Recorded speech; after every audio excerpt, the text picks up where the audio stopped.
agency disclosure. 看我是这样啊 ，listing agreement, expired listing. Okay. Expired listing. Okay, we'll continue the expired listing.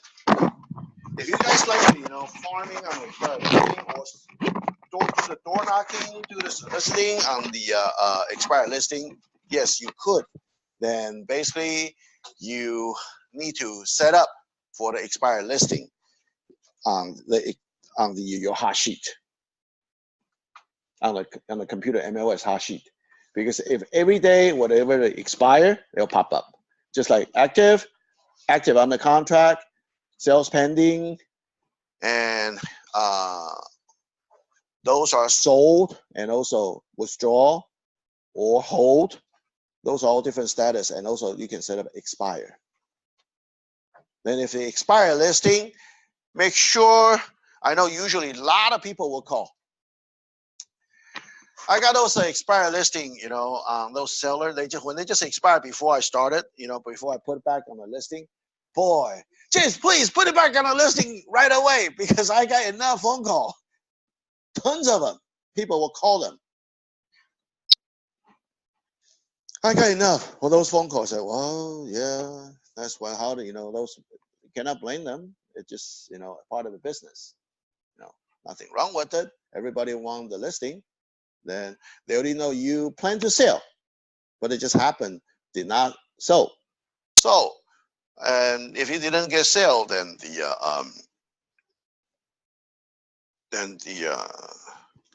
basically, then they just will call you to try to get a listing. So if you got an expired listing, specialist, okay, one, I specialize in working with the expired listing. Well, it doesn't matter you are or not. You gotta, if you can mention that. I know only three reasons why home doesn't sell. Price, staging, lack of negotiation skill on your agent part. Well, which is true. Price, that's a really important. When it's overpriced, it sits there. Staging, that's including the condition on the house. If the condition is pretty bad, are you going to staging or not? It's not really. When you're staging, it will work. There's some of condition so bad, it's not worth it. Then even, kind of force the seller got to spend the money doing the staging, doing the remodeling, even cleaning the whole house, even painting before you can put on the market, selling it. And that works because sometimes it's sitting there for months, even year, didn't get sold. Once they got staging and do the painting, people would, start looking at it, and eventually it gets sold. Because you gotta have to create the emotion. Did you want to buy something it looks ugly, or you want to buy something looks pretty? Basically, that's what you tell. But it's hard to tell seller the house is ugly because they think their house is great. To me, it's ugly. But you can turn the other way around, tell the seller, say, well, your house really need a lot of updates. If you are the buyer, would you buy something like your house, or you buy everything is remodeled, it's ready to move in? You tell me. Then if you don't have the money to do the remodeling, then what do? Selling lower than the market. You gotta have to reserve the remodeling charge, especially bigger house, easily $80,000 and $100,000. So it doesn't. You don't want to blame your neighbor. Why they can sell so much, I cannot. I say, well, did you ever see their house? Their condition. I'll show you the photos. Your house looks like theirs. So those are basically the three reasons. Then you can tell, once I see your home and meet with you, I will tell you exactly how you can get your home sold if that is still what you want to do. Certainly, you will see the seller and say, well, but you got to have to tell me how much you got to charge a commission, how much you can sell it. They say, well, without seeing the home, how do I know? I'm just a human being. I'm not God. I cannot foresee the future. I can tell you the truth, but you may not like it, but it won't hurt. If you don't like it, it's okay. I'll walk away. That means unfortunately, you are not qualified to my seller. So basically that. Hello, G. So that's, you can, basically tell them that 3 reasons. Then another thing, usually I will ask those if expired listing or whoever didn't get a buyer's agent, didn't get a buyer, finding the property for them, or they hired all different buyer's agent, didn't get it. You will always ask them, if I'm your agent, what are you expecting from me? So mainly in the other way, I don't want to make the same mistake like the other agent. Put it this way. Uniqueness, professional negotiator. I know how to use the negotiation influence principle and tactics to get you the highest possible price for your home in the shortest amount of time and with the least amount of inconvenience. Would you allow me to show you how? So the issue is, you want to make the appointment. Doesn't matter. You call them, and if they don't, if you did not make the appointment with the seller, doesn't mean anything. Over the phone, it's really hard to say. So I try to avoid the telling the commission everything, but unless it's somebody gotta have to tell you. I say the commission is vary, depending on what's the price you want me to sell, what kinds of condition. Then I can determine. Am I doing it effortless, or I have to do a lot of works? That also determines your commission.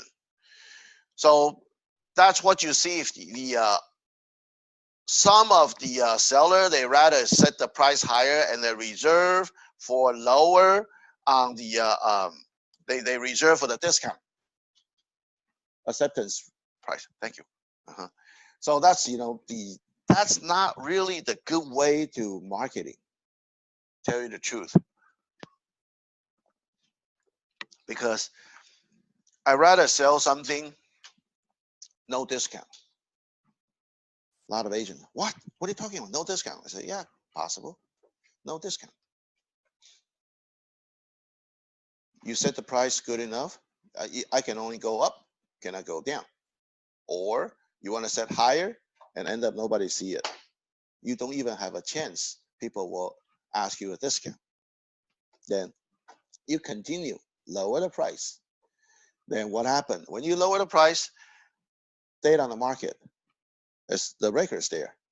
And then people will start thinking, what's wrong with your house? Just like, when the buyer will think, why people did not see it? Why people did not purchasing?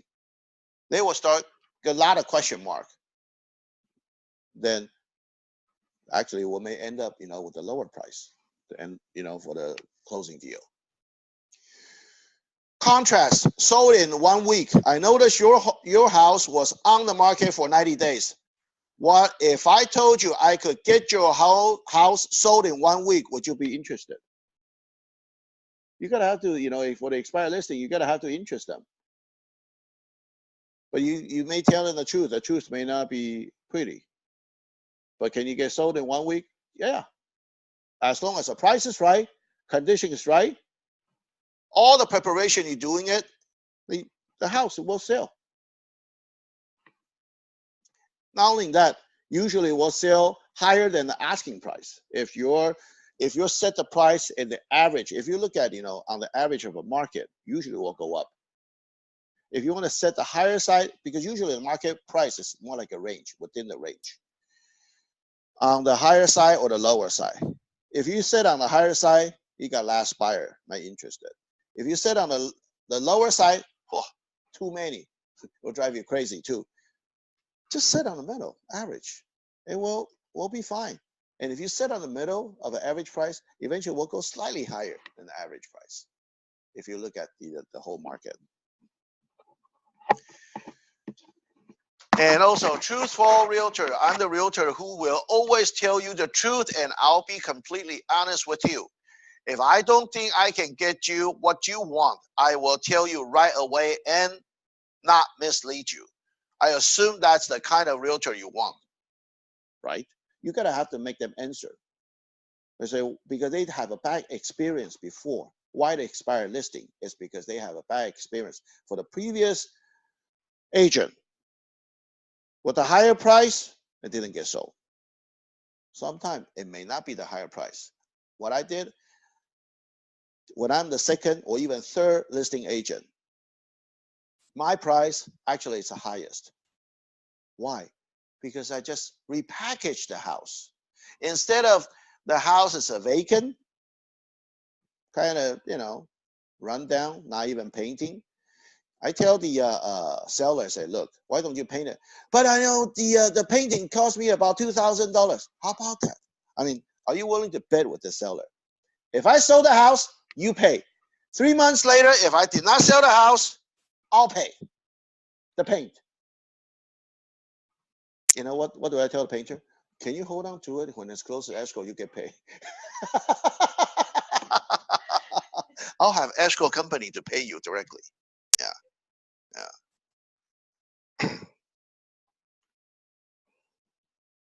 So that's why. Yeah.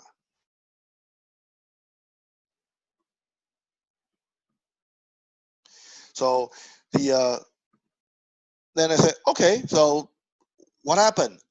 The seller really got nothing to lose.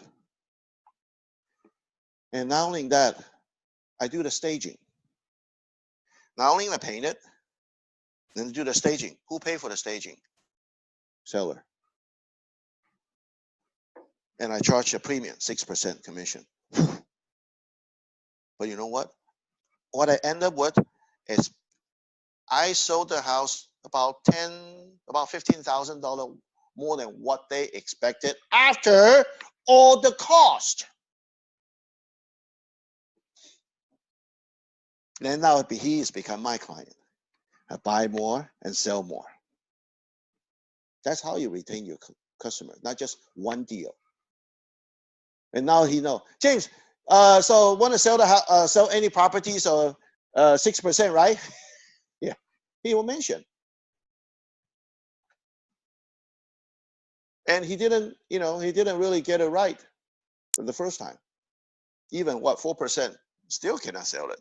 But why that 6% I sell it? With the higher price, everything is higher. That will show you the difference. Yeah.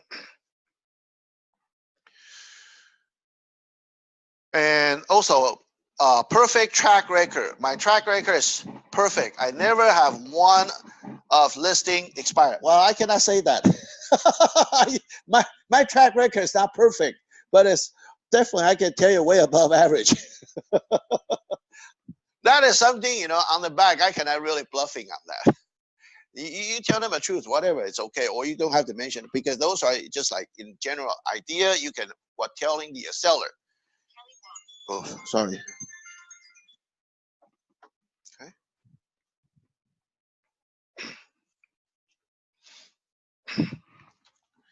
So those are, if you want to, targeting on the expired listing, that's what you do. Agency disclosure agreement. Consulting the rationale regarding the dual agent, where my broker might represent both you and buyer. Here, how you think about it. Because sometimes seller may like seller, some of the seller may not like it. We work on a dual agent. Dual agent is not really legal in every state nationwide. Only about I think 26 states is legal to be a dual agent. Some of other states they don't. Yeah. Seller gotta have one agent and buyer's gotta have one agent. There's no way you can work on dual agent. California is okay, but how long can we last? I don't know. Everything can be changed. I operate a consultant who focus on identify for the options, reviewing pros and cons of each opinion, and then letting you make the decision.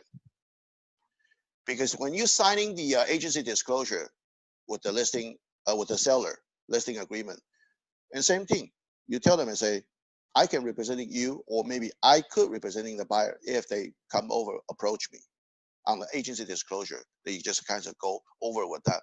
So if they ask what's a pro and con if you become a dual agent, sometimes a little bit tough. Each party of a transaction is required to disclose anything potentially material to the other party. So all important information should be known to you. As a dual agent, I cannot share any confidential information from one party to the other without written permission or say anything that would be harmful to each party, either party. So if they have any confidentiality, then what you can do is like, okay, you have seller and buyer. If they meet at the house, then you're in the middle. If seller answered a question for a buyer, then it's not my responsible. I keep my mouth shut. But I always tell the seller, say, well, you answer whatever you can, but if you think not too comfortable, then you don't have to answer. You say, well, I let listing agent telling you or something. Just like you cannot disclose seller's bottom line when you start negotiating, isn't it? Or you cannot also tell the seller what's a buyer's highest price, highest offer. That's all confidential. So basically, I can only tell what's the price. Sellers, you know, the buyers always they love to finding the listing agent. They thought they are thinking they were, you know, getting the better price. Well, tell you the truth, not really. Some of the case I even bump up more. I know the seller can accept this price, but I help seller to get even a few $1,000s more from the buyer. They thought they were getting the good deal. That's it. So the listing agent may not be the best way. I can tell you that. If you find some listing agent like I do, who hire me? Seller. What's my job? Selling the highest possible price, right? Then buyers, I'm so sorry. You find me, okay. I'll give you the reasonable price, but it may not be the highest. I mean, it may not be the lowest. Even I know the seller will accept, but I didn't tell them. But I still try hard to get as much as profit for the seller. The worst come worst. I mean, the buyer say no, you know, then I can back to the okay. Then seller accept, you know, whatever the proposal is, you know, original offer or whatever could be. So that's the if you look at, you know, when you're the dual agent, you got to, you know, telling the seller, and I'm definitely in control for both. All the, you know, for the all the steps on the buyers, you know, the loan, appraisal, everything, you know, on each step. So you can be able to pretty much you can close on time because you're in control. Sometime maybe earlier. So as a dual agent, I cannot, okay, because I operate a consultant, I can fulfill my obligation to each party without violating any dual agency rule. I will still be able to help you identify your options, review the pros and cons, and then let you make the decision. Do you see any problem with this approach? Usually seller doesn't have a problem with that. Seller, even they want you to be a dual agent. So sometimes they ask you, oh, if you're the dual agent, can you give me a discount on the commission? I say, oh, if they ask, fine, 1%, maybe, you know. Then on the MLS, I will disclose, you know, on the area. When I pay the buyer's agent, you guys probably never noticed that. If you see one of a category vary, you know, on the commission part, on the back, then you can see, is it when you're dual agent, do vary. That means yes or no. That means dual agent, when it's a vary, that means I will give a discount to the seller for the commission. Because that's why, you know, when I put on the MLS on the listing, if no, then I put no. That means if I be a dual agent, I still keep the 6%.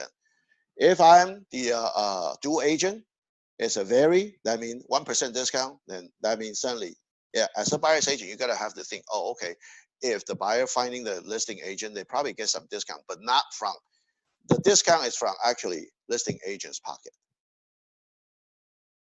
So you gotta have to watch out those listings just in case if your buyer go directly to the, you know, seller or listing agent. They can get probably a better deal than you do. Why? Because they will cut down the commission. At least usually 1%, give and take. But I mean, those are on the MLS. If you look at, but I mean, it's really hard. It's like, see if the listing agent tell you the truth or not. I do. I'll tell you the truth, on that. If you're looking at the, say like this property, what I did, the dual agent, let me see here. Let me go through on it, go back to the MLS, and I can show you.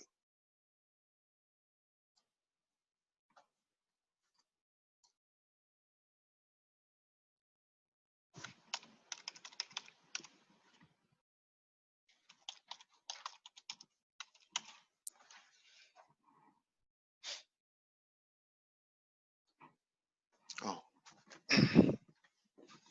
better yet, I need to change the status. I forgot. Okay, let me tell you on this one. Okay, this one.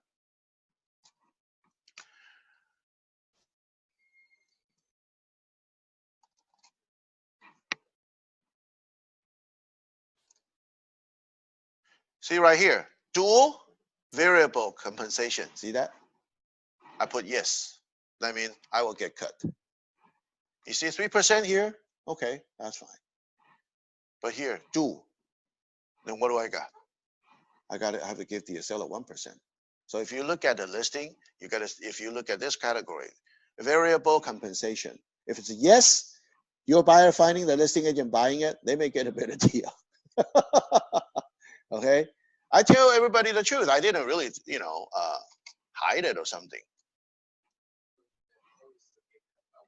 No, it's up to you. I'll show you the other listing. What I got. I just get in on this one and say, this is the scenario. This one I get cut on a 1%. Better, and you know what? And I need to change it so close yesterday. So that's why, kinds of show you how do you do it when you change to the sold. So the sold day, closing day, I change back to 11. And here's the price, okay? And here's what I did, I will show everybody, say, seller staying, that's a compensation. So what, the 368,000, not exactly the, it is a closing price. But those are the concession. I mean, seller give it to the buyer. So see, like this case, seller can stay 2 more months for free. So that means you got to figure out the 2 months of rent. Okay, and also commission 1% off. I tell everybody, I didn't hide it. So how much it worth? Probably $7,300. So if there what's a true market price, you got to adding another $7,000 on 368 back to 375,000. See that? Then buyer's agent, that's my, the MLS ID here.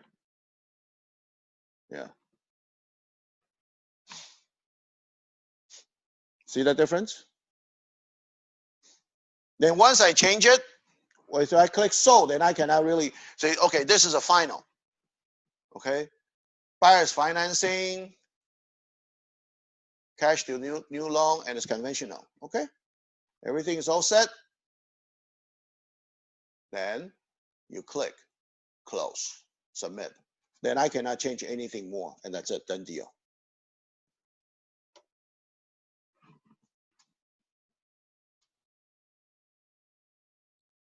See this? Close.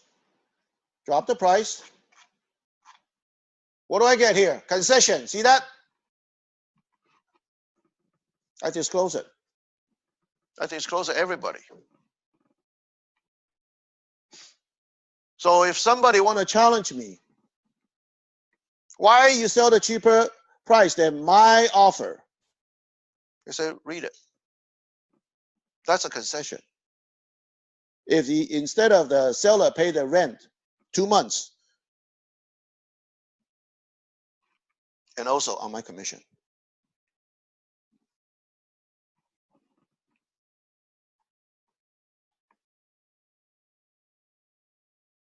So if you look at the 3% here, See that? Look at this part. See if anybody would like dual or very calm. I play yes. That means I give 1% commission to the seller. And that people will look at, well, how much is it worth on dollar amount wise?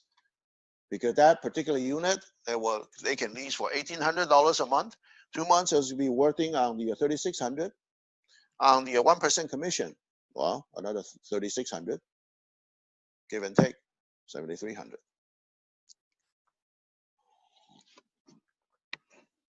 See that? So that's, when we deal with the MLS, everything like this. Okay.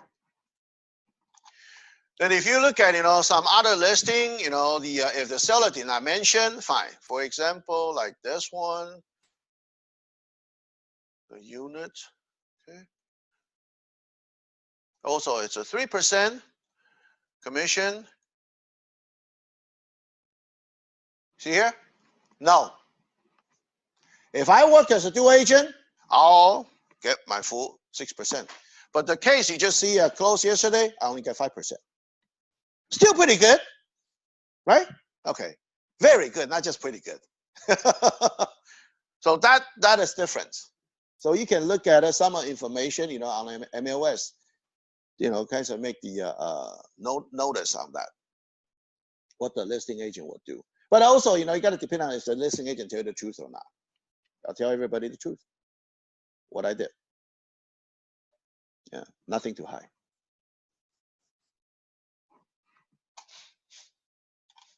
So if and then I can actually notify those backup offer agent and say, well, your offer, that's how we accept this offer. Why seller did not accept yours? Because somebody offered them better. Yeah, it's a unit. Units, all tenants still live inside. So those are, you gotta have to submit, see, then I gotta have to tell everybody and see what's the showing instruction. Okay, here. See, what do I get here? Submit offer was subject to interior inspection. See that? I tell everybody, you can submit the offer subject to interior inspection. That's an agent remark. I always tell the, any buyer's agent, yeah, feel free to drive by.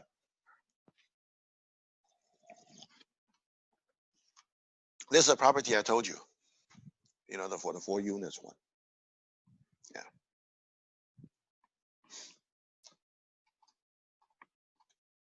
Because I also practice like you do. It's not like, teaching you and do nothing. I'm just like you. I have to work for a living. Otherwise, I have no money.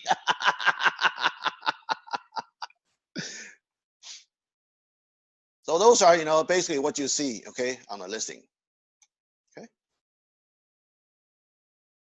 All right, we'll come back. This. So the dual agency, you can tell the buyer, for the seller, what you will do. Basically, you are monitoring the whole thing. But it's really tough how you walk in a thin fine line, not to link to the seller, not to link to the buyer. Well, at least in buyer's eyes, you gotta have to work your part. But deep in your heart, you still link to seller. All right? Because that's why, if the buyer says, oh, my relative give me 1%. I said, yeah, I did give you 1%. I give it to the seller. You want your 1% back, it's not going to be this price. Which way you want? Yeah. If you don't believe it, you can have your relative check on MLS. Once I posted on sold, did I tell everybody, say I give 1% commission off? And who earned that one? Who paid the commission? Seller. And when I get 1% off, who gained that $3,600? Seller. Then I tell the buyers or their relative, did you get your 1%? Yeah, but I just give it to seller. So you get a lower price. That's fair? Yeah.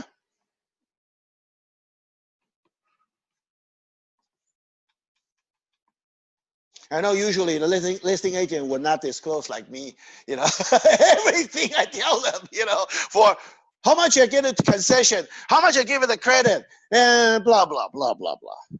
Sometimes, concession even including the request for repair credit. That is also considered concession, because as long as you give the credit to a buyer, and that's a concession, because that will affecting your selling price. Whatever just rule of thumb is that whatever you're affecting the selling price or purchase price, whatever, you as a listing agent, you disclose it. That's what I did.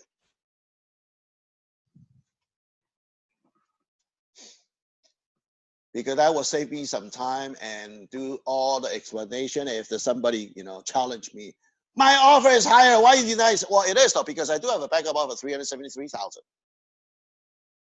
They just half day late, few hours late. Now, I'm sorry, when you're late, you're late. And they look at the property, they even do the inspection before they submit the offer. It's just, well, if you already do the inspection, you think everything is okay, then why don't you submit the offer right away?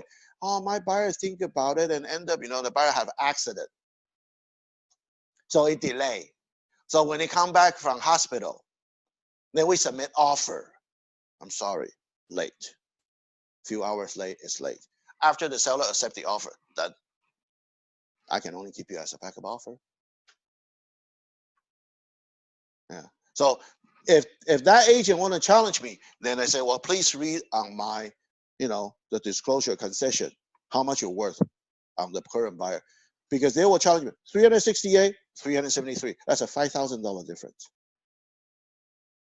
But if you really adds up, what I did, then actually the true value is 375,000. Yeah.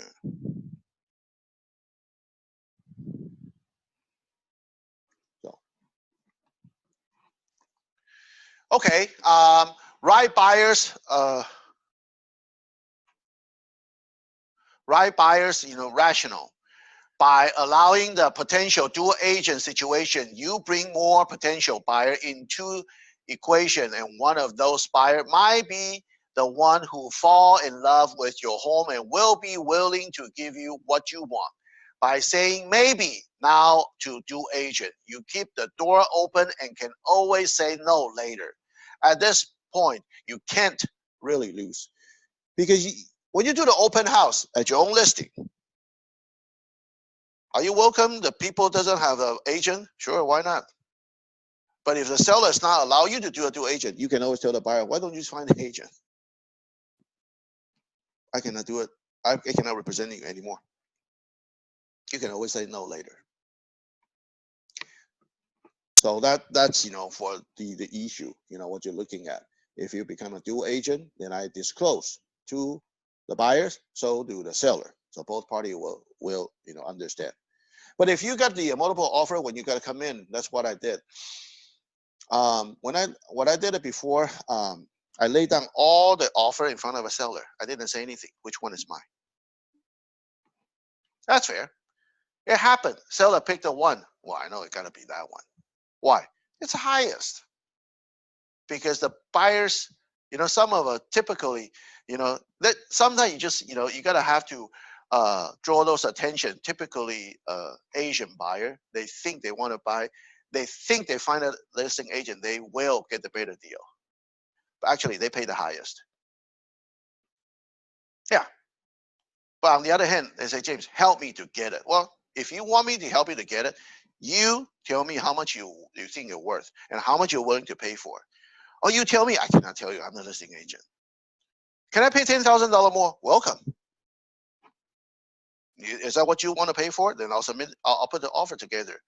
Okay. And deep in my heart, I know it's the highest, but I cannot tell them because I got other offer, submit by other agent. They ask me a little bit over the asking, or they ask for a discount, and this one is $10,000 more than asking. Well, and let's be fair for that. Just like when I submit the offer, a few days ago, We same thing. We added $10,000 more on the offer. Then you know what? Seller asked me all kinds of questions for the buyers. I don't know, are we going to be the highest price or not? But they asked me, why your buyer need this house? Just like a buyer asking seller, why seller want to move? Is it a similar question? The seller asked me, why buyer want to buy this house? Well, I try to be polite. Oh, because they need this house so they can taking care of their elderly father. So they, because it's a one-story house, no step inside, that'll be perfect for them. Is it so perfect? No, it's actually smaller than what my buyer really wants. But I say, well, but with your budget, do you want to leave some cash with you, or you want to spend all your cash at this moment? I rather say spare some cash. I'm not an agent. I say spend all your money so I can make more commission. Well, yeah. Typical Chinese agent, they will do that. When you got $70,000 budget, they will tell you finding the $800,000 house. They say, when you tell me, this is more like American way. If you tell me you only got $700,000, I'll find you $650,000 price house. I won't stretch to the max to 700, because you're gonna leave some money for maybe remodeling. Yeah, most of our houses need a remodeling. We are not buying a brand new house anyway. So when you save some money for the buyer, for the long run, they may appreciate what you do right for them.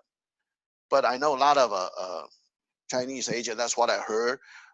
Some of a buyer's agent, they say they really don't have that much money, but every time when they show the property, when you tell them 700, they show anything above 700.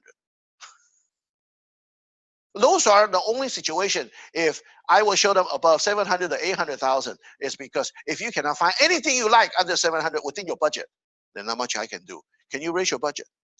Because a lot of agent, mentality wise, Chinese, they all have a money. When I raise higher, you will find some money to make out the differences. That's the typical Chinese, thinking. And I'm more like American.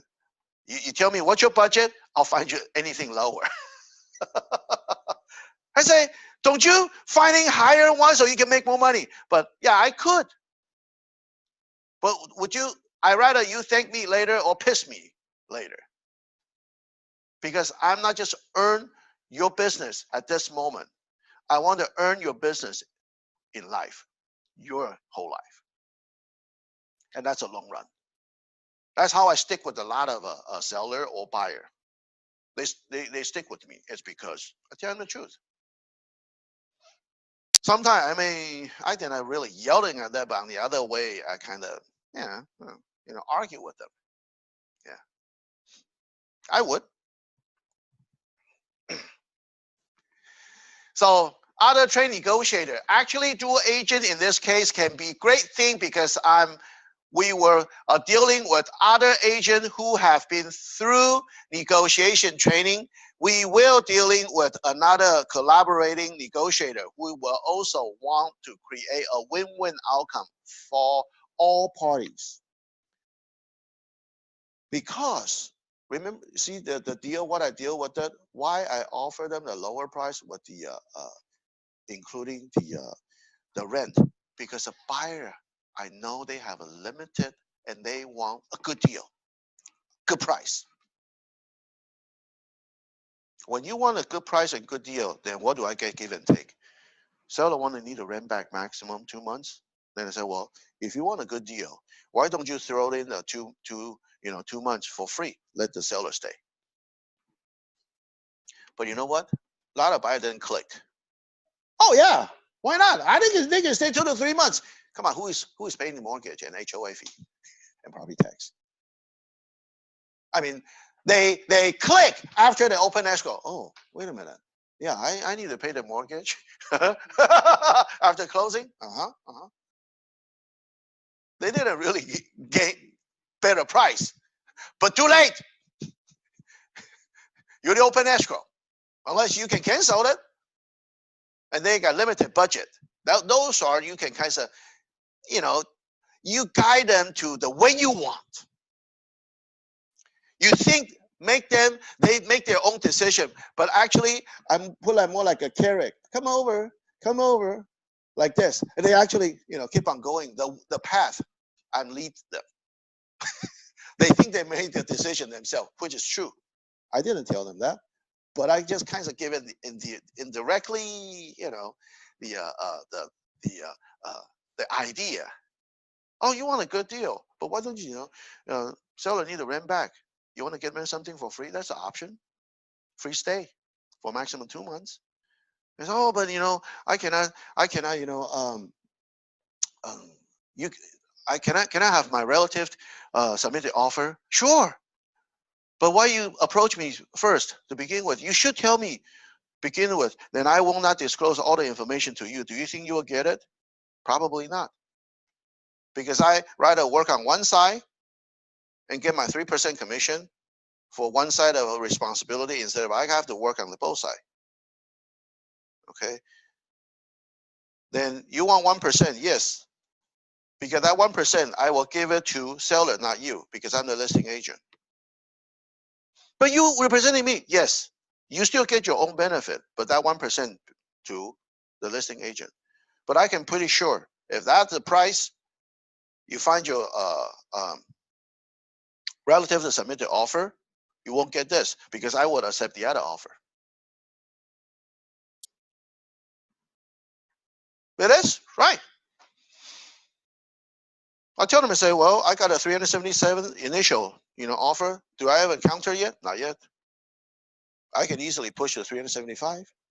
Same price. Then why should I have to sell it to you? Because if the seller move out sooner, then they'll have to pay the 1 month rent, right? And now now this particular buyer, now we close it. Can we move in sooner? Oh, sure. But you know what? You gotta have to use the money, right? What do you mean? Well, what do I figure? I give it a discount for the rent, $1,500. So if you want seller to moving 1 month shorter, you pay seller $1,500 back. Am I still negotiating? Yeah.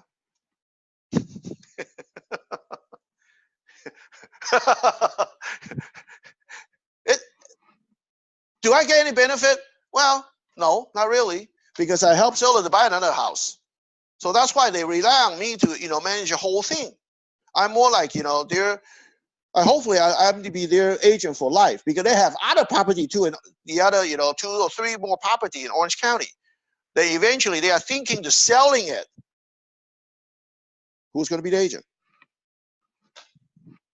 Because, oh boy, James really fight hard for me. Even, we move out sooner.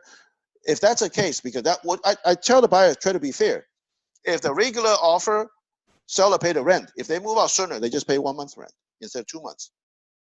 But we only get in advance to the seller, and seller give a 2 months worth of discount to you. Then if you want seller to move out sooner, buyer, you need to pay seller now. Everything can be creative, isn't it? And that's how you create a win-win. When you're a dual agent, I gotta have to burn my brain. Oh, okay. Well, I can come out with, case by case is different. Yeah. But that's, once when I have a thought like this, later on become my experience. So I know how to handle it. So they will create, both parties were happy. Oh, okay. Buyer say, oh, thank God, James, you really helped me. So the seller can move us sooner. Money. So, but I mean, are we going to issue addendum? Definitely. Even close of escrow, can I issue addendum? Sure. But it's outside of escrow, isn't it? Yeah, it is. Then both buyer and seller sign. Hey, none of my business. You guys sign it. I just, loaned you the form, addendum. That's it.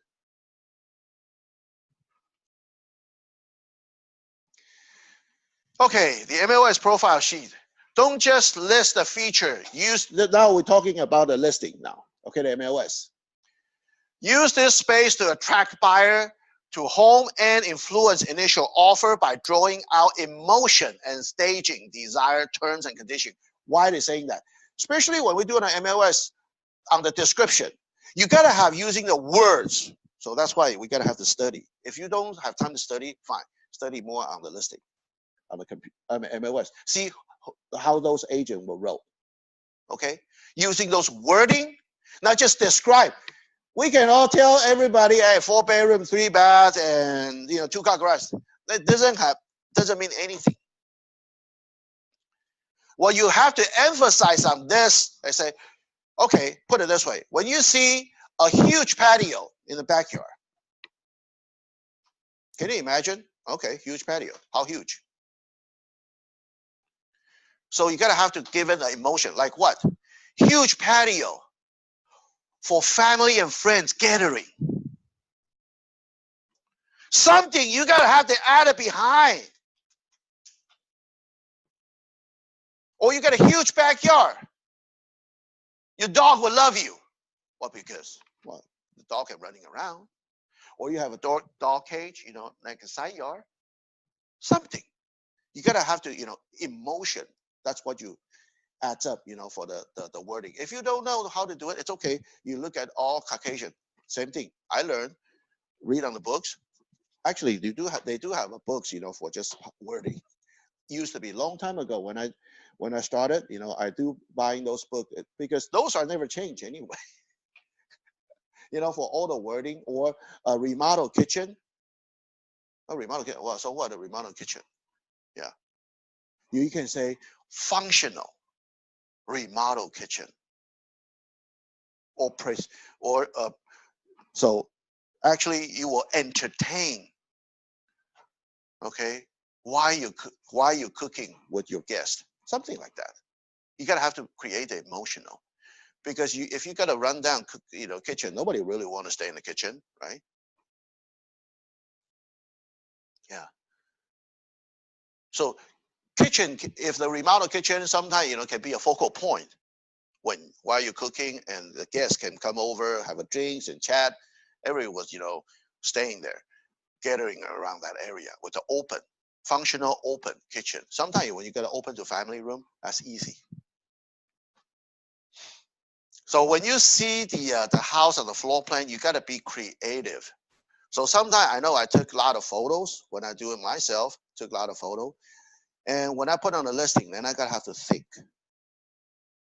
I'll tell you the truth, I still go back to flip those books, I bought almost 20 years ago. See if I got some new idea or I forgot, and I look at it. Yeah. So that's why. Okay.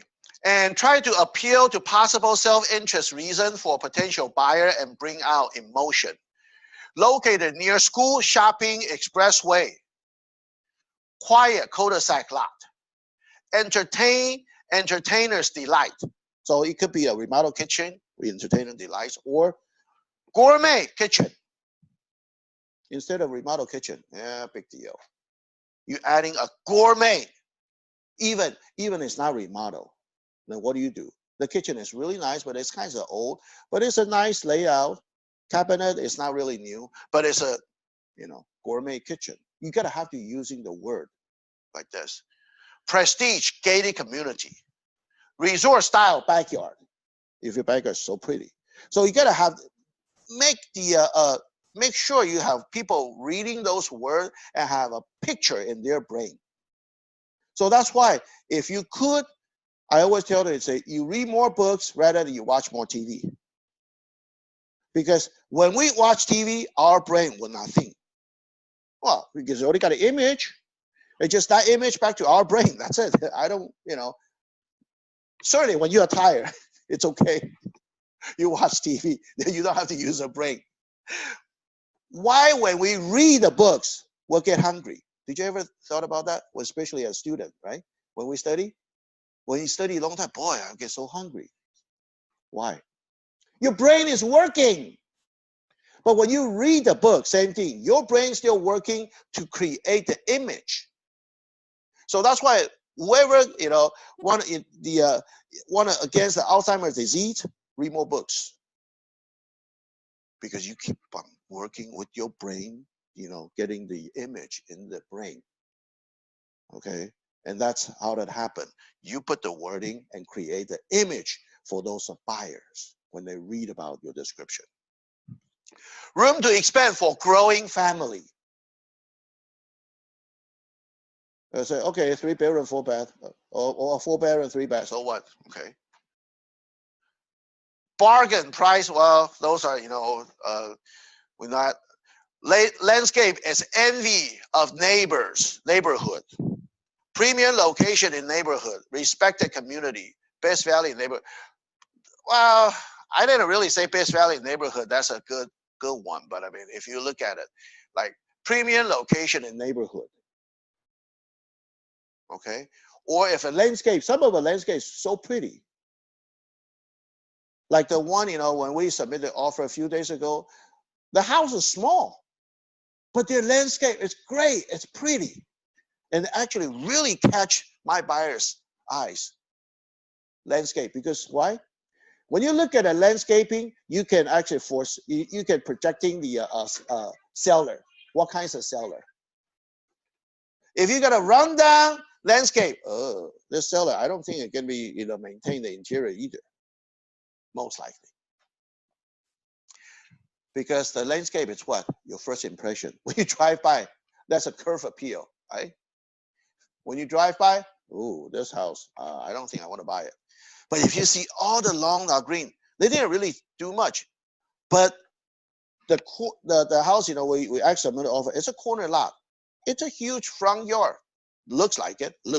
It's not really that huge. The house only 6,000 square footage lot size. But you cannot find any brown spot. The dry grass. Everything is green.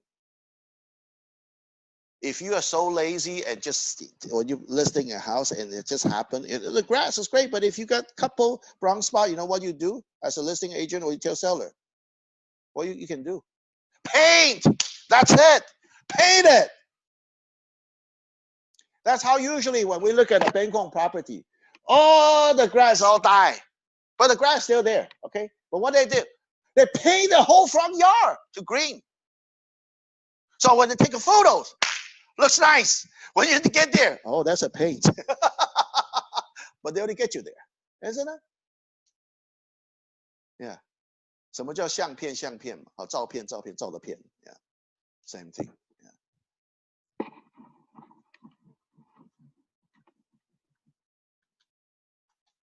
Exchange, linkage. Seller willing to include a refrigerator, washer, and dryer with a full price offer. Quick close with a full price offer. Or full purchase price, including the decorating allowance of whatever the dollar. Well, in the MLS rule, in our area, we cannot really do that. The allowance, how many dollars. You can put seller, call listing agent for allowance or something like that. You cannot really put the dollar amount in our MLS rule. Full price offer, including the home warranty, decorating allowance of how much, that. But I mean, on the other way around, like the one, sometimes this is the one I look at as like, we didn't really ask for washer, dryer, and refrigerator, but on counter offer, washer, dryer, and refrigerator, including a purchase price. I didn't ask for it. Why you have to throw it to me? Well, I asked seller, I'm a buyer. You want it? Well, if they give it to us, why not take it? I mean, I didn't ask for it, but the counter offer, they say it's all included. It kind of say, oh, you don't want to move it? You want to give it to us? Well, it's not, it's okay. It's still fairly, it's not really old, but it looks okay. But buyers really got another set of refrigerator and washer and dryer. Say, well, you can probably keep the refrigerator maybe in the garage, and the one is in the kitchen, and the other set of the washer and dryer. If you don't like it, that's fine. You can sell it, or we'll put it somewhere, right? Because I don't really have to argue with that. I say, you tell seller remove everything.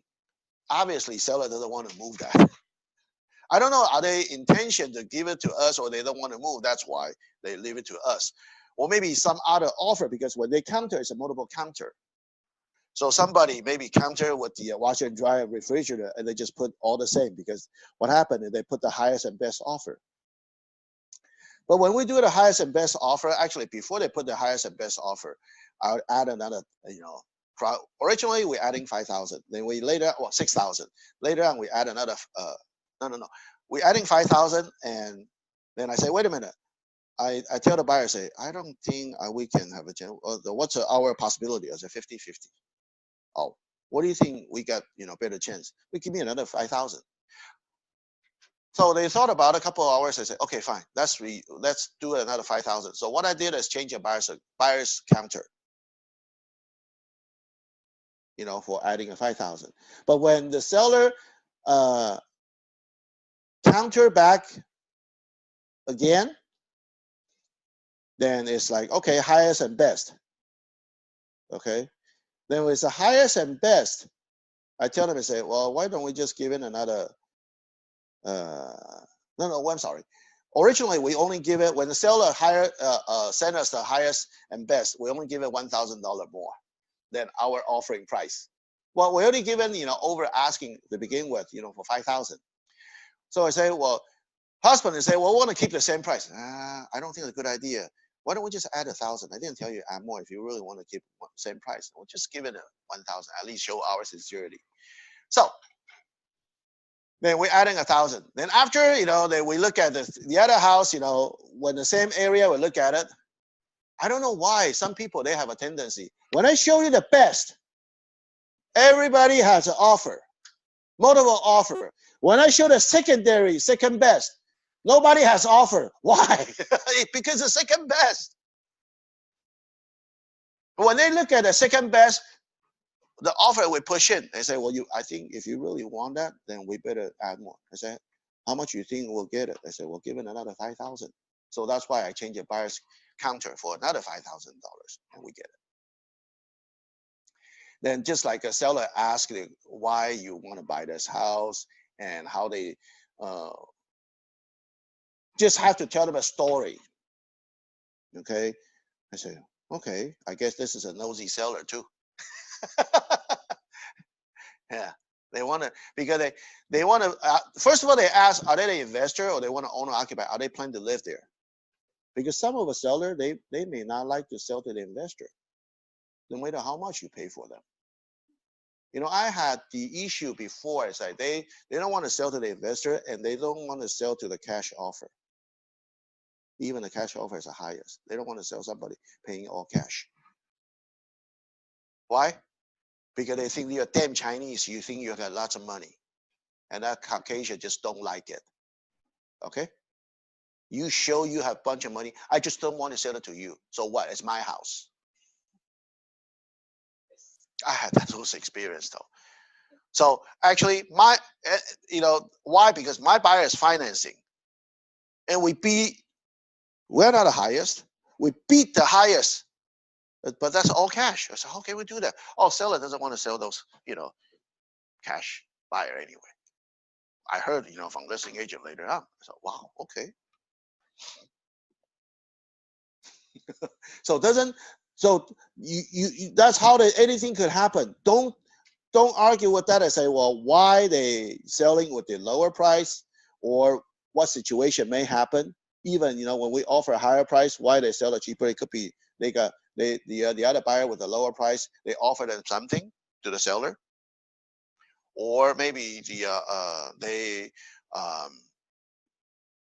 just like, free staying. That's, because when the buyer see it from through Zillow or Redfin, after they sold, they cannot see those agent remarks. I said, well, then I gotta have to double check why sold it cheaper. Sometimes is they have more down payment than we do, or sometimes maybe cash offer, could be. Because seller has a right to sell whoever. Doesn't mean the highest price will win. So don't even think about cash offer. You will win the most. Not really. Not really. So just share my experience on that. So that's why you need to educate those hot shot cash buyer. Uniqueness and one of a kind, and the only one or hard to find combination. Cul-de-sac. You gotta have to spell it right, because often I see some listing agent, they spell it wrong, especially Asian. They spell the way they want. They think I say, well, when you put a description, you better, even if you don't know, that's okay. Check the dictionary. It won't hurt because just I still check in the dictionary for spelling, through my iPhone. So what? I'm not really good on writing anyway. Actually, if you talk about what's really, really good on me is all like mathematics, chemistry, physics. Those are my, strength. But why do I being a sales here? Okay, I don't know, because I guess the talking even my best strength. You just have to be creative though. Yeah. But if you talk about writing, no, not my style. I cannot really write a essay properly.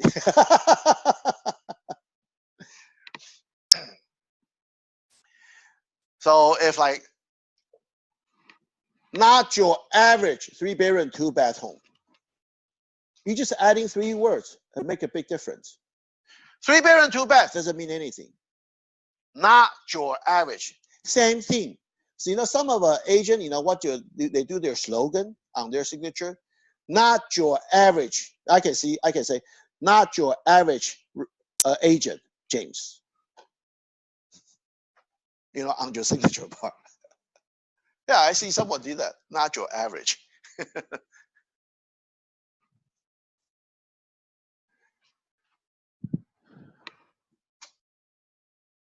Because if you contrast, for like this is, you can put like price $20,000 below market. Those are, usually, rather you say reduce $20,000. In the other words, who knows the market? Nobody knows. Then you rather put the words price $20,000 below market. Well, your market price is different than my market price, isn't it? Yeah, because you didn't really know what exactly. Well, but that sounds better than $20,000 reduce. Sometimes you see the description. Some of the listing agent will say that $20,000 reduce. Yeah. So you gotta have to create some of a more emotion so people will think. It catch their eye. Put it this way. Just like when you see ad, what is actually you'll see those ads. They will catch your eyes. If it just photos, I know easy. But if we compare word to words, then what is catch your eyes? It's a slogan or something description will catch your eyes. Otherwise, you will see, oh, this is normal.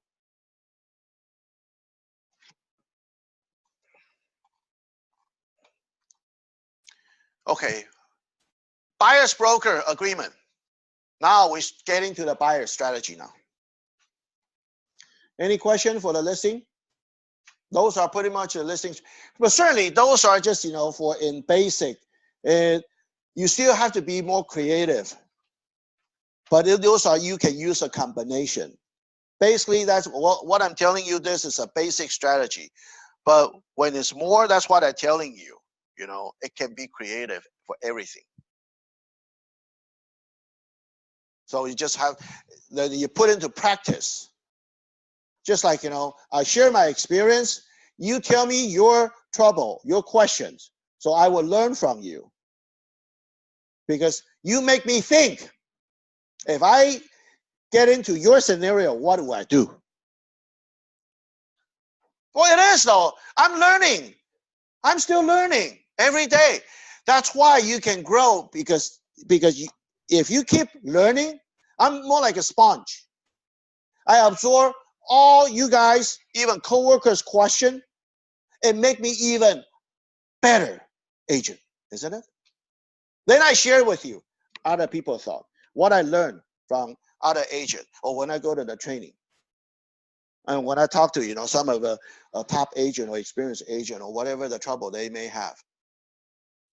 Because every case is different, I tell you that.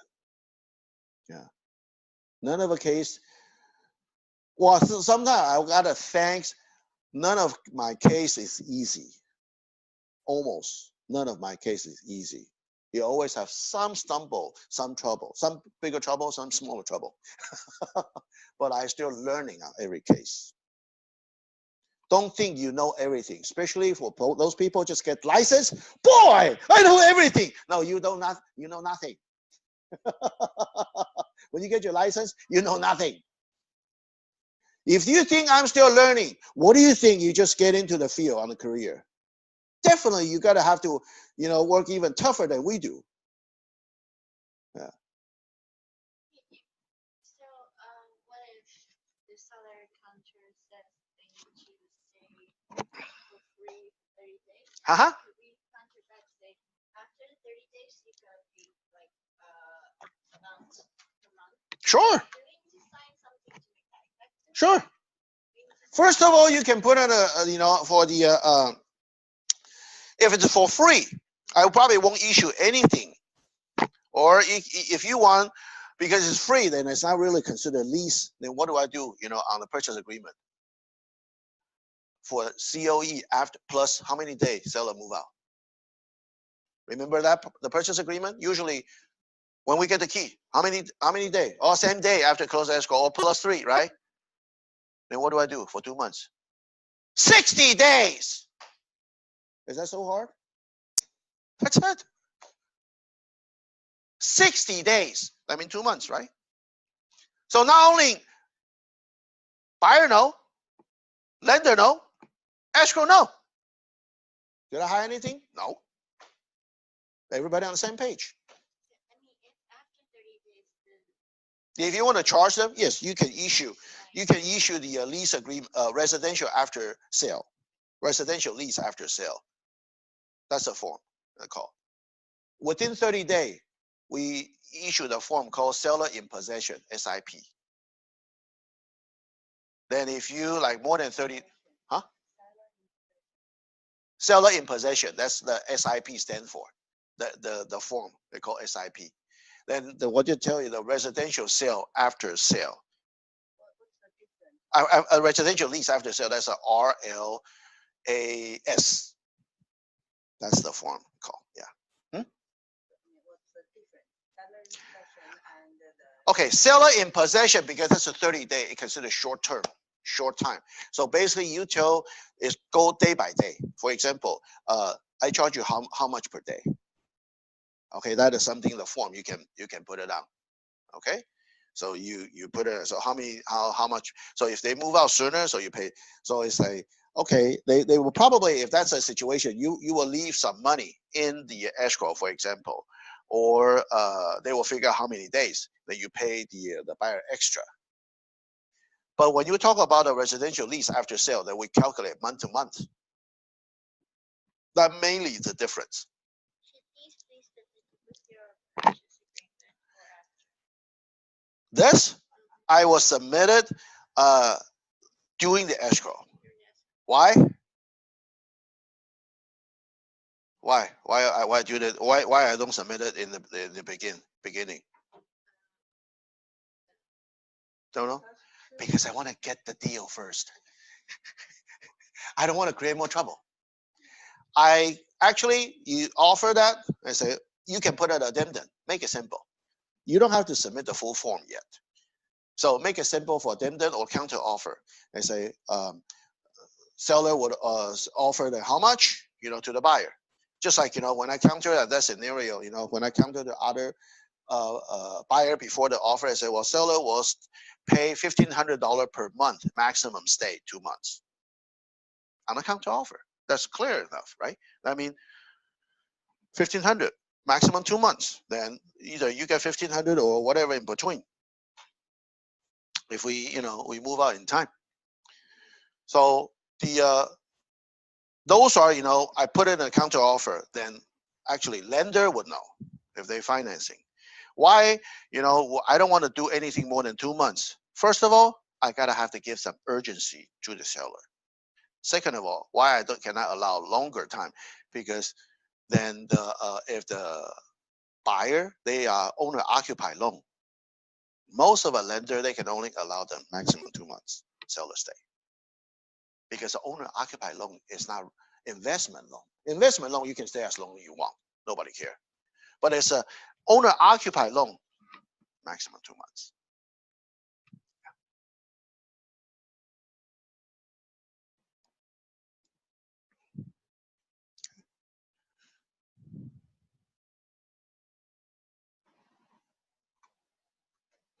Okay, then we'll start with the buyer. Official form, we all know that the form was developed by the, this is Arizona. Actually, when we attending this, the training, they are from the Arizona. So to ensure to receive the level of commitment and the service you desire. So those are, for the different area. But I mean, we jump to, serious buyer. This will help when I present your offer to the seller to show you are the serious buyer. Sometimes, for the official form, because as a residential, why we'll do a little bit different than commercial. Commercial, we will do the letter of intent. That means we're only writing a letter. I show nothing to the landlord or show nothing to the seller. I don't, sometimes I may not even submit an application. But on the residential, we rather every time we submit it with the official purchase agreement. That's a form.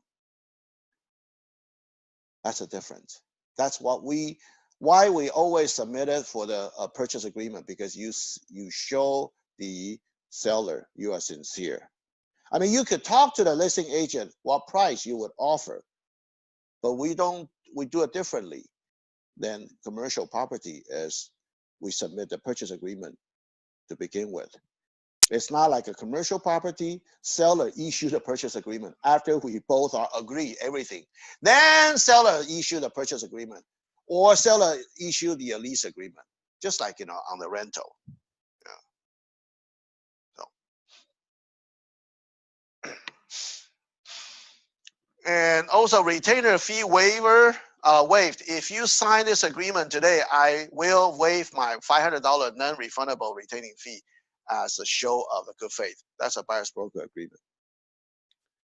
When you show the property, you spend your time just like you seeing doctor or seeing attorney. Did you have to pay? Hardly, it's not like always free consultant, right? You have to pay. So those are, you can put in the buyer's agreement how much you're worth. If I spend it with you, like say $500, and probably say what, 2.5 hours worth of my time, maybe. Required a form. This form is required by my broker. Well,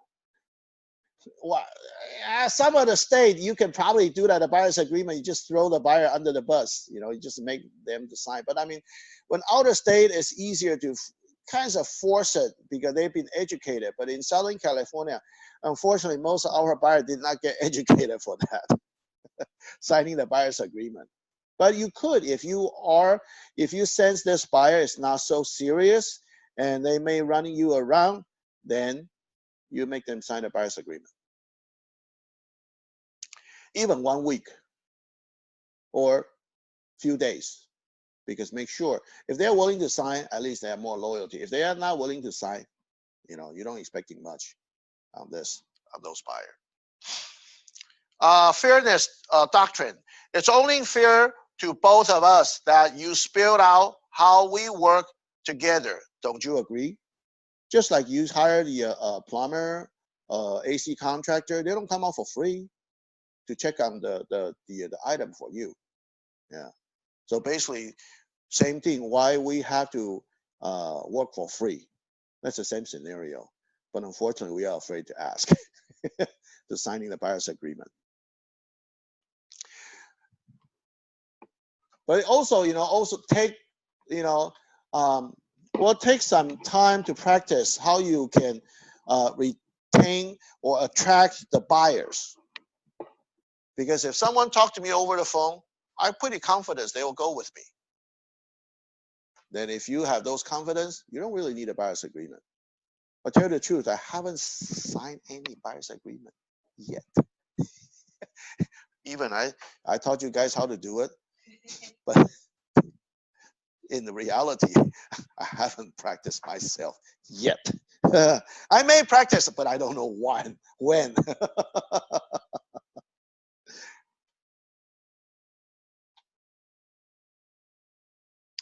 Team commitment. If It is my policy that we both make a commitment to each other and work together as a team. When they sign the buyer's agreement, you tell the buyers, we work as a team. It's not just my job. And we work as a team. And I need your commitment. Most of a Caucasian, they will understand the commitment. But if you talk about Asian, they have the lowest loyalty. They may not have a commitment with you. So you just have to kind of plugging along with them and see if they are qualified buyer. Try not to waste too much of your time if they are not qualified. Especially when those buyers, when they don't have car. And they just they are calling you since they say, oh, we just moved here and we want to buy the house. And sometimes they don't even know what they want to buy. And those buyers, probably I will just spend time with them one time. If as a courtesy, it's okay. I can wasting my time one time only. Maybe 1 or 2 house only. It's not going to be 10 house. Okay, no way. If you give me 10 house, I'm sorry, I will only show 3 to 5 maximum. If we learn, if you get the certification like what we call a residential specialist, CRS, certified residential specialist. If you get those certification, they will actually teach you the psychology, for that. Basically, why you can overcome those objections. You tell the buyer and say, well, are you want to buy 10 houses? No, I just want to buy 1. But why you want to see 10? I don't want to miss any. Great. But would you trust my work? Because I won't show you all 10. I will only show you the top 3. No, I want to see all. Well, if you want to see all 10 of them, that means you don't trust me on my opinion or my judgment. But you don't respect my expertise. When you see doctor, you tell doctor what to do? You tell attorney what to do? Then don't tell me what should I do. Because unless you want to buy 10 houses, no problem. I'll show you all 10. Since you only want to buy 1. If those house, if I don't think it's suitable for you, no, that's why sometimes the buyer, I rather don't show them the house right away. What do? Come to my office. Let's sit down. Why sit down? Talk. Tell me what you need. You tell me what you need. If you don't even put in the effort to come to my office and talk about it, why should I have to spend the time with you? Yeah. Just like when you see doctor, are you going to doctor's clinic to see doctor? Yeah. You don't go to surgery room right away, isn't it? Use the same scenario. You're going to have to talk to doctor, what's wrong with you? Then doctor can determine what I can help you with. But sometimes if we don't respect our job, then how can your client respecting you? I know our job is not so honorable or representable job. Some people, that's what they think, but I love my career and I'm not afraid of people. What do you do for a living? Hey, I'm the real estate broker helping everybody to fulfill their dream, the real estate dream. Not only I help them to fulfill the real estate dream, so I can make some money. What work can be better than that? But I mean, I do look up my career instead of, what do you do for a living? I'm showing the house, the people. You cannot even have a confidence tell you what do you do for a living. Then you may have a trouble to succeed. Okay, you have to be confidence. Okay, yeah. Got it? Okay. Because if you don't feel confident, 你的气势就输人家了嘛，对不对？ And why should I have to find you on my agent? Everybody want to find aggressive, experienced doctor and aggressive attorney. Who you are? I'm the real estate doctor. I'm the real estate attorney. And that's my job to protect you. It's not every time you choose me. I have to qualify you as a buyer or seller. Are you qualified to be my client or not? Because I cannot please everybody. Okay? There's no way I can please everybody. Some people are afraid of me. I say, okay, no problem. They think, I'm more like a, mafia. I say, okay, that's fine.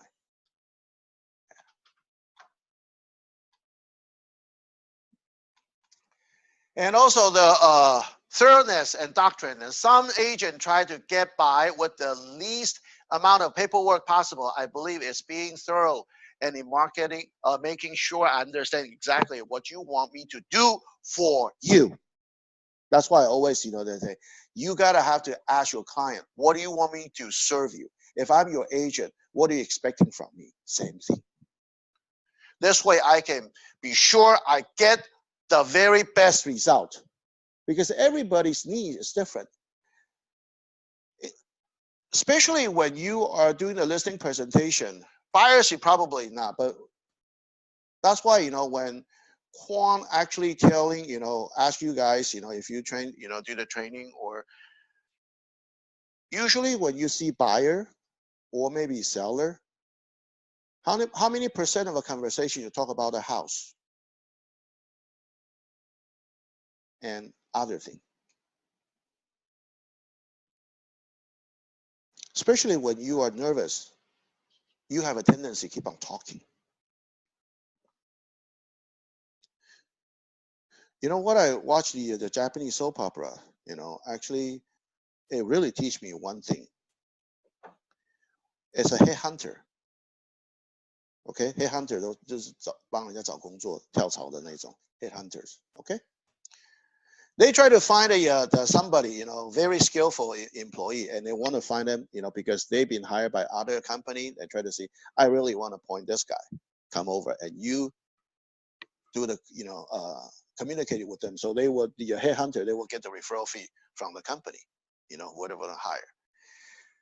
But what the first thing, what do you say? You call, okay, they come and they sit in the coffee shop. The headhunter didn't say anything.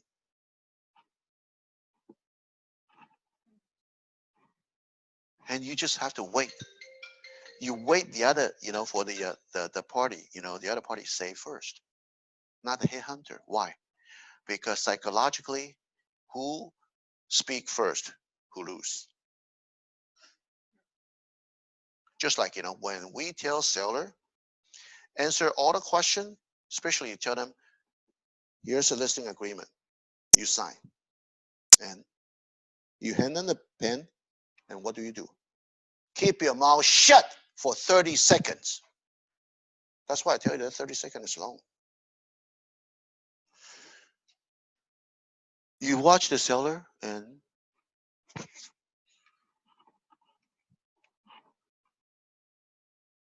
then that's it. But most of a consultant or most of a rep, if you look at most of a sales rep, if they keep on talking, I know they are nervous. They are afraid of losing the business. That's why I even learned on the headhunter, they have to sell the job to the whoever they want to scout, right? Sit in a coffee shop.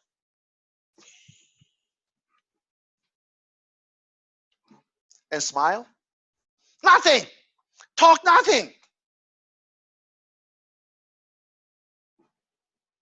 And wait until the person, you find me in a coffee shop and you're not talking.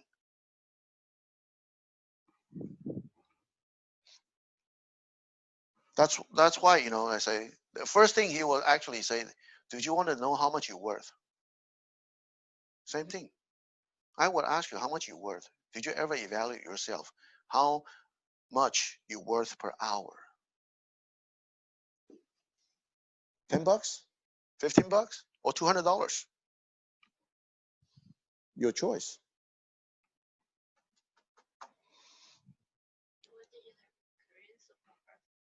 Korean? I don't watch a Korean soap opera, unfortunately. I only watch a Japanese soap opera. I don't even watch I hardly watch a Chinese soap opera. For some reason, it's like, I only, fall in love with the Japanese soap opera. Yeah. So, hmm? Comics books, not really though. I didn't really read on the comics books, but I guess have to read something, really, and they have a different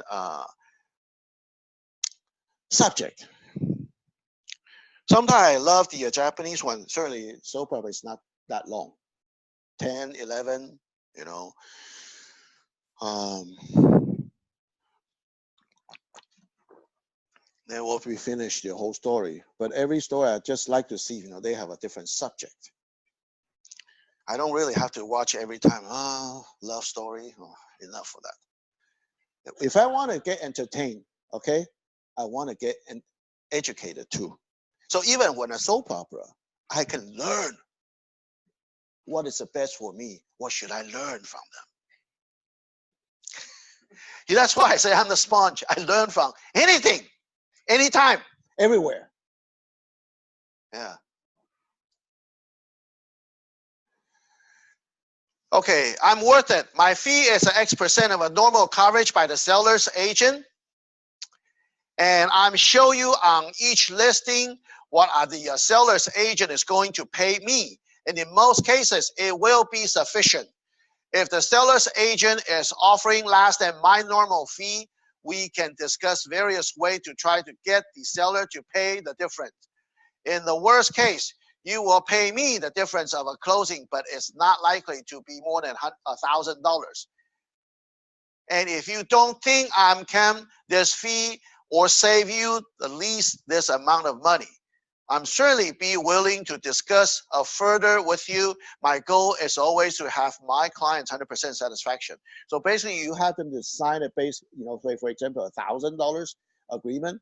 Then they say, well, I will promise you, I will save you more than $1,000, $1,000. Yeah. That's, basically, if you didn't find me to be your agent, that's the only time you pay. If I help you to buy the property, the price you want, actually, different area, a different stroke, different area, different purchase. Some of the area you cannot really save for the buyer. How much? But what's the bottom line telling you? I never saved the money for the buyers. Never. It doesn't matter how much. But my job is get the property for my buyer. Because the only time when you get the property, you're the hero. No matter how much you can say, you tell the buyer how much I can save you. That's nothing when you don't get the property. Right? Then who get fired later? You. Buyer say, you didn't give me any property. What do you actually save me? Nothing. When the price keep on going up, you cost me more money, actually. Isn't it? Yeah. That's why I tell the buyer, say, don't think we are paying more than asking. Think about this. When those 2 or 3 other, or whatever the buyer did not get it, are they going to pay more next time? Yes. When the market goes upswing. You got to have to tell the story, right? Okay, different story. If you really want to save some money, wait until the recession time. I'll help you save a lot of money. And then I'll be using different strategy on the recession time.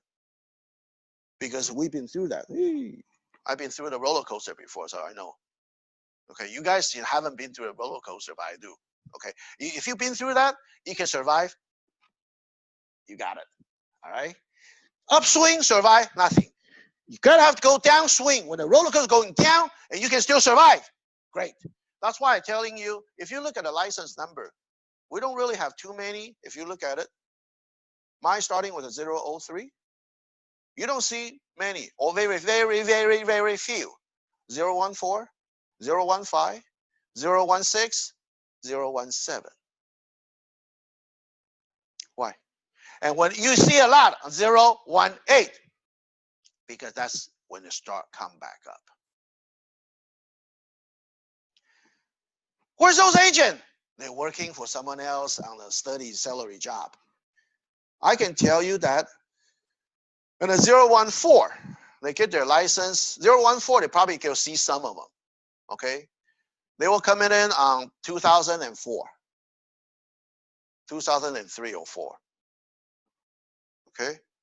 And if you're looking at a 2000 on the 015, they were probably starting at a 01 about 2005 and 6. That's why, because when it's upswing, just like we'll see how many. Well, that's why you see, we'll see how many they will survive on what number now? 020. The license 020. Yeah. So those are, because if the history will repeat again, so you just look at the agent's number and say, well, why those agents vanish? Yeah. So buyer's broker agreement continue. Okay. Buyer's bonus. Let me explain to you the real estate industrial traditional way to paying me, your agent, and then show you the modification that works better for both of us. The way it has been for decades in real estate is the buyer's agent is paid by the seller's agent. The seller's agent get the listing fee and then offers part that as compensation to the buyer's agent for bringing a qualified buyer to purchase the seller's home. This fee is percentage of the purchase sale price. That means I get paid more when you pay more for a home.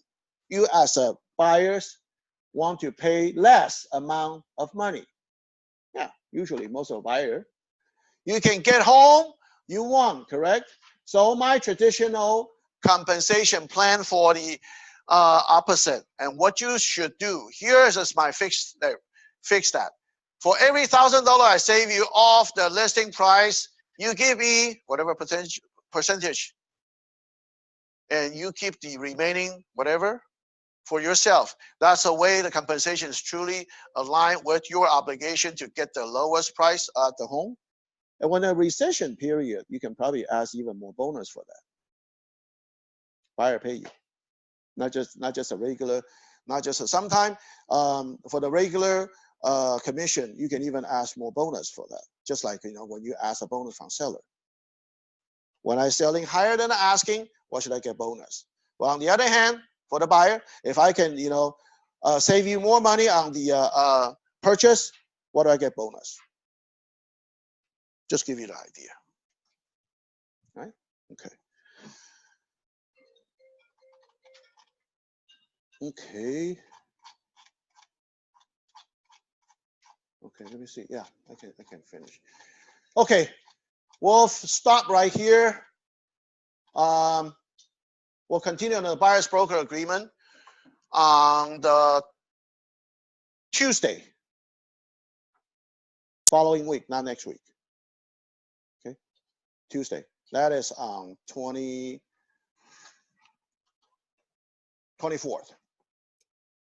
So we'll be finished a whole session by 26th. Yeah, so we got one more week. Yeah, 24th.